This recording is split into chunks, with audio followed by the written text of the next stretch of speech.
உலகெங்கும் வாழும் ராஜ் தொலைக்காட்சி அன்பர்களே, என் நெஞ்சம் நிறைந்த நேயர்களே, உங்கள் அத்தனை பேருக்கும் உங்கள் ஆத்மார்த்த ஜோதிடர் நங்கநல்லூர் டாக்டர் பஞ்சநாதனின் அன்பான வணக்கங்கள். இது நம்முடைய இன்றைய ராசி பலன்கள் நிகழ்ச்சி.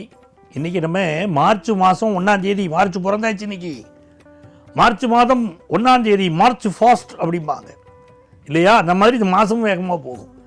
மார்ச் மாதம் 1ஆம் தேதி 2026ஆம் ஆண்டு பலன்கள் பார்க்க போகிறோம். தமிழ் வருடத்தில் விசுவாவசு வருடம் மாசி மாதம் 17ஆம் நாள். இன்னைக்கு சந்திர பகவான் பூசம் நட்சத்திரத்தை பயணம் பண்றார். காத்தால 8:23 வரைக்கும் பூசத்தில் இருக்கார். பிறகு ஆயிலிய நட்சத்திரத்துக்குள்ள வருவார். இன்னைக்கு பிரதோஷம். மேஷராசி என்பர்களே, நம்ம வாழ்க்கையில் பிற தோஷங்கள் எல்லாம் விலகணும் அப்படின்னா அதுக்கு பிரதோஷ நாளில் போய் சிவபெருமானை கும்பிடணும். சிவபெருமானுக்கு கோவில் அபிஷேகம் பண்ணுவாங்க, அதை பார்க்கணும். சில பேர் என்ன பண்ணுவோம், கோவிலுக்கு போகணும்னு அரகரான் நமஸ்காரம் பண்ணிட்டு வரணும்பாங்க. போகிறது எங்கே வர்றது எங்கன்னு தெரியாது, அவ்வளோ வேகமாக வருவாங்க. அப்படி இல்லாமல் கோவிலில் அமைதியாக இருப்பது, தெய்வத்தை தரிசனம் செய்வது, அபிஷேக ஆராதனைகளை பார்ப்பது, முழுமையாக பூஜைகளை பார்த்தாலே பல பிரச்சனைகள் விலகும். இந்த அபிஷேகத்தை பார்த்தால் இந்த பலன் இருக்கு பாருங்க. அப்படி நீங்கள் அபிஷேகங்களை கண்கொண்டு பார்த்தாலே உங்களுக்கு நல்ல பலன் கிடைக்கும். உதாரணமாக பஞ்சாமிர்த அபிஷேகம். ஒருத்தர் குழந்தை பாக்கியம் இல்லை அப்படின்னு சொன்னால் அவர்கள் பஞ்சாமிர்த அபிஷேகம் செய்யணும் சிவனுக்கு. அட்லீஸ்ட் நீங்கள் அபிஷேகம் பண்ணலைன்னா அபிஷேகத்தை கண்ணால் பார்த்தாலும் சரி, நல்ல பலன்கள் கிடைக்கும். அப்படி இன்றைக்கு பிரதோஷ நாயகனாகிய சிவபெருமானை வழிபடுகிற போது பெரிய வெற்றிகள் தேடி வரும். இந்த மேஷராசிக்காரர்களுக்கு இன்னைக்கு வருமானம் உயரும், புதிய முயற்சி ஒன்று வெற்றி பெறும், குழந்தை பாக்கியம் ஏற்படும் பலருக்கு. இந்த ரிஷபராசிக்காரர்களுக்கு இன்னைக்கு மனசு ஒரு சப்போர்ட் எதிர்பார்க்கும். யாராவது நமக்கு துணையாக இருந்தால் நன்மை நடக்கும் அப்படின்னு தோணும். எங்கே போனாலும் இந்த மனசுக்கு சில குழப்பங்கள் நிவர்த்தி ஆகும். ஏதாவது ஒரு ஆதாரம் கிடைக்காதா, நம்முடைய செயலுக்கு ஒரு சப்போர்ட் கிடைக்காதா அப்படிலாம் தோணும். சிலருக்கு வண்டி வாகனங்களில் கொஞ்சம் கவனமாக போயிட்டு வரணும். ஃபினான்ஷியல் இம்ப்ரூவ்மெண்ட்டும் நல்லா இருக்கும். இந்த நாள் ஒரு வெற்றிகரமான நாளாக வியாபாரிகளுக்கு அமையும். மிதுனராசி என்பர்களே, மிதுனராசிக்காரர்களுக்கு தொட்ட காரியமெல்லாம் தொடங்குங்க. சந்திர பகவான் இன்னைக்கு தனஸ்தானத்தில் போயிட்டு இருக்கார்.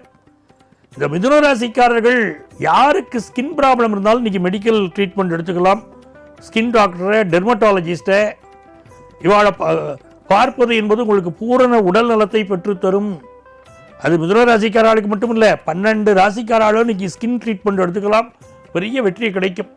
இந்த நாள் தனம் தரும். சிலருக்கு மூட்டு பகுதிகளில் வலி இருக்கும். குடும்பத்தில் ஒரு சந்தோஷம் இருக்கும். சகோதரர்கள் ஒற்றுமை மேலோங்கும். வெளியூர் பயணங்கள் சிலர் மேற்கொள்வீர்கள். தெய்வ தரிசனம் செய்வீர்கள். உங்களுக்கு பெயரும் புகழும் கிடைக்கும். நல்ல நாள். கடகராசி என்பர்களே, இந்த நாளில் சந்திர பகவான் நம்ம ராசியில் இருக்கார் பாருங்க. மனசு அப்படியே ஒரு இளமையாக இருக்கும். அழக ரசிக்கும் மனசு, தாய்மை உணர்வு மனசில் இருக்கும். எல்லார் மேலேயும் கருணை காட்டக்கூடிய மனசு இருக்கும். குற்றால தமர்ந்துரையும் ஈசாவுன் குறைகளற்கே கற்றாவின் மனம் போல கசிந்துருக வேண்டுவனேன்னு பாடினாங்க பாருங்க. இன்னைக்கு குற்றாலத்தில் இருக்கக்கூடிய குற்றாலீஸ்வரன் சிவபெருமானை வழிபடணும். தென்காசி குற்றாலம், அந்த குற்றாலீஸ்வரனை வழிபடுகிற போது பெரிய மேன்மைகள் வரும். கடகராசிக்காரர்களுக்கு தொழில் லாபம் தரும், குடும்ப லாபம் தரும், மன மகிழ்ச்சி தரும் நாள். சிம்மராசி என்பர்களே, இடம் விட்டு இடம் மாறுவது, ஊர் விட்டு ஊர் செல்வது, வெளியூர் பயணங்கள் மேற்கொள்வது, இதெல்லாம் இன்னைக்கு சிம்மராசிக்காரங்களுக்கு அமையும். உறவுகள் நட்புகளை பார்த்து மகிழ்வீங்க. சகோதரர்களை பார்ப்பது, தாயை பார்ப்பது மனசுக்கு மகிழ்ச்சியா இருக்கும். பழைய நினைவுகளை பேசுவீங்க. பழகி தெரிந்த காலங்களை பற்றி பேசுவீங்க. மனசுக்கு மகிழ்ச்சியான ஒரு நாள். எல்லா காரியங்களிலும் வெற்றி கிடைக்கக்கூடிய நல்ல நாள். நல்ல நண்பர்கள் கிடைப்பாங்க. கன்னிராசி என்பர்களே, சந்திர பகவான் லாபத்தில் போகிறார். எழுத்தாளர்கள், பேச்சாளர்களுக்கு நல்ல புகழ் கிடைக்கும். உங்களை விட வயதில் மூத்தவர்கள், சகோதரி, தாய், அலுவலகத்தில் உயர் பதவியில் இருக்கக்கூடியவர்கள் சப்போர்ட்லாம் உங்களுக்கு உண்டு. எல்லா வகையிலும் மன மகிழ்ச்சி கிடைக்கக்கூடிய ஒரு நல்ல நாள். தெய்வ தரிசனம் கிடைத்து வாழ்க்கையில் முன்னேறும் நாள். துலாம் ராசி அன்பர்களே, இந்த நாளில் புதுசாக வேலைக்கு ட்ரை பண்ணுறவங்களுக்கு யோகம். ஹையர் எஜுகேஷன் எதிர்பார்க்குறவங்களுக்கு அது கிடைக்கும். திருநெல்வேலி நெல்லையப்பர் வழிபாடு செய்யணும். துளாராசிக்காரர்கள் நெல்லையப்பர் வழிபாடு செய்யணும். யாருக்காவது பெரிய ஸ்கின் டிசீஸ் வந்துருச்சுன்னா நான் முதல்ல சொல்லுவேன், போய் நெல்லையப்பரை தரிசனம் பண்ணிட்டு வாங்க, போய் ஜோதிடம் பார்க்க வரா அவங்க வாழ்கிட்ட நெல்லையப்பரை போய் தரிசனம் பண்ணுங்க அப்படின்னு. நெல்லையப்பருடைய பிரதோஷ பூஜையில் இந்த கோவிலில் கலந்துக்கோங்க அப்படின்னு சொல்லுவோம். அப்படியே குபேரலிங்கத்தை வழிபட்டுட்டு வாங்க அப்படின்னு சொல்கிற பழக்கம் உண்டு. அப்படி நெல்லையப்பர் கோவில் அமர்ந்து இன்னைக்கு திருவாசகம் முற்றோதுவது, பிரதோஷ பூஜையில் கலந்து கொள்வது, இதெல்லாம் செய்தால் எப்படிப்பட்ட நோயும் விலகும், தோல் நோய் விலகும். நெல்லையப்பர் காந்திமதியை போய் தரிசனம் பண்ணணும். துளாராசிக்காரர்களுக்கு வெற்றிகள் குவியும் அற்புதமான நாளாக இந்த நாள் இருக்கு. விருச்சிக ராசி அன்பர்களே, இது ஒரு நல்ல நாள். வெளிநாட்டிலேருந்து ஒரு நல்ல செய்தி வரும். படிக்கக்கூடிய முயற்சிகள் வெற்றி வரும். பாஸ்போர்ட், விசா, இந்த மாதிரி விஷயங்கள், காணாமல் போன விஷயங்கள் மீண்டும் கிடைக்கும். இன்னைக்கு தேடுவோம், கிடைச்சிடும். குடும்பத்தில் சந்தோஷம் இருக்கும் நல்ல நாள். பிள்ளைகளால் ஒரு சந்தோஷம் இன்னைக்கு உண்டு. ஃபினான்ஷியல் முன்னேற்றங்களும் உண்டு. தனுசு ராசி என்பர்களே, கடகத்தில் சந்திர பகவான் போறாருன்னா தனுசு ராசிக்காரர்களுக்கு ரொம்ப நல்லதுன்னு அர்த்தம். சந்திராஷ்டமும் சொல்லக்கூடாது, இது ரொம்ப நல்ல நாள் அப்படின்னு சொல்லணும். தனுசு ராசிக்காரர்களுக்கு மட்டும் அப்படி. ஏன்னா 8ல் சந்திரன் ஆட்சி இல்லையா, அதனால இந்த மாதிரியான நாட்கள் நமக்கு தனம் தரும், நல்ல காசு பணம் தரும், பிசினஸ்ல முன்னேற்றம் தரும், குடும்பத்தில் சந்தோஷம் தரும்.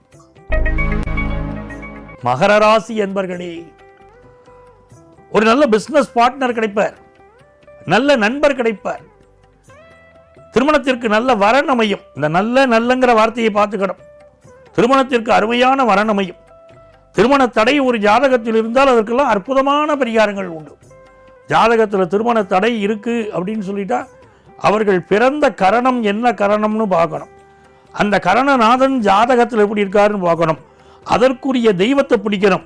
அப்படி பிடித்தால் நிச்சயமாக கல்யாணம் ஆகிறது. எந்த கல்யாண தடையும் கிடையாது, நிச்சயம் கல்யாணம் ஆகிறது. மகர ராசிக்காரா சந்தோஷமா இருக்கலாம். 12 ராசிக்காரர்களுக்கு இந்த பரிகாரம் பலன் தருது.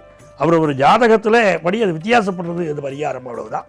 அதை பார்த்து செய்யணும். அந்த பரிகாரத்தை செய்தால் கல்யாணம் கூடி வரும். மகர ராசிக்காரர்களுக்கு இன்னைக்கு கல்யாணம் கூடி வரும், நல்ல நட்புகள் கிடைக்கும், பணம் பெருகும். கும்பராசி என்பர்களே, இந்த நாள் மகிழ்ச்சியான நாள். ஆனால் சிலரோட சண்டை போடுவோம். அப்படி சண்டை போட்டால் தான் சில நேரம் மகிழ்ச்சியாக இருக்குது. எல்லா நேரத்தையும் விட்டு கொடுத்து போக பிடிக்கல இல்லையா, ஒரு சண்டையை இப்படி போட்டு பார்க்கறது அன்பு சண்டை. அது ஊடல் அப்படி இருக்கும். தனம் தரும், புதிய வேலை தரும், மனசுக்கு மகிழ்ச்சி தரும். உடல் நலத்தை மட்டும் பார்த்துக்க வேண்டிய நாள். மீனராசி என்பர்களே, 5ஆம் இடத்துல சந்திர பகவான் இருக்கிறது அதிர்ஷ்டம், பூர்வ புண்ணிய அனுக்கிரகம், நல்ல செய்திகள் வரும், ஹையர் எஜுகேஷன் படிக்கிற வாய்ப்புகள் கூடும். இன்னைக்கு என்ஜாய்மெண்ட் லைஃப்ல லைஃபை என்ஜாய் பண்ணணும். அப்படி வெளியிடத்தை சுற்றி வருவீங்க நண்பர்களோடு, சில சமயம் குடும்பத்தோடு. அப்படி வெளியிடத்தில் சுற்றி வருவது மகிழ்ச்சியாக இருப்பது இன்னைக்கு இருக்கும். வெளிநாடு செல்லக்கூடிய திட்டங்களை தீட்டுவீர்கள், மகிழ்ச்சியா இருப்பீங்க. அன்பர்களே, நாளைய பதிவில் மீண்டும் சந்திப்போமா?